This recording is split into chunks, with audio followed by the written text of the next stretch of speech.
Ce sont des conditions idéales pour chercher les morilles. Il y a le petit cours d'eau juste en bas, là de la terre bien grasse et beaucoup de feuilles mortes.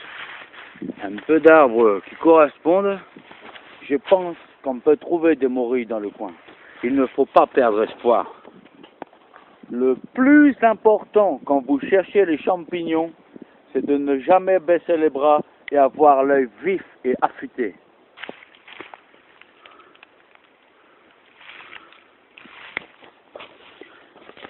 Il ne faut jamais perdre l'espoir, sinon c'est même pas la peine de continuer votre recherche.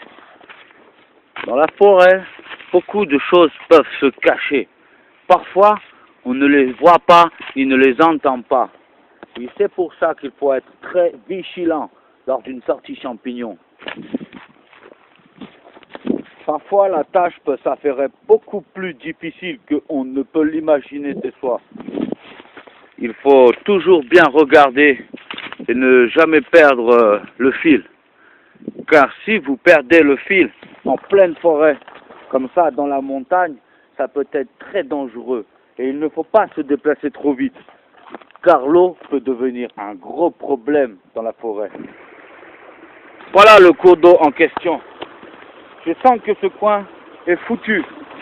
J'ai tourné pendant un bon moment, mais maintenant, il faut que je pense à retourner vers la maison ou me construire un abri pour la nuit. C'est très important en pleine montagne. Les températures peuvent très vite descendre la nuit.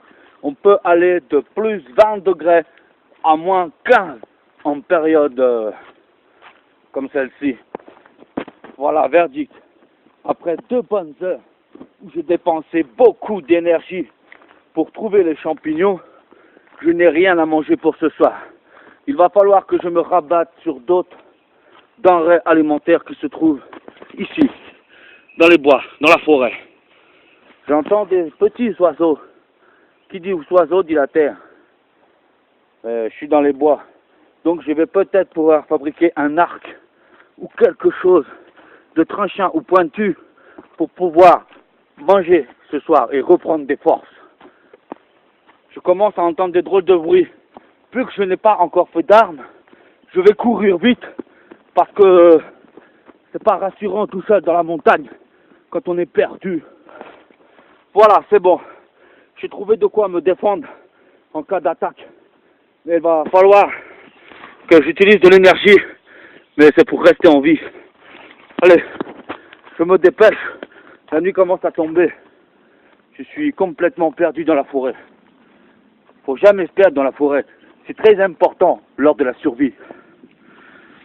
Lorsque tu crèves la dalle en pleine forêt, tu es prêt à bouffer n'importe quoi.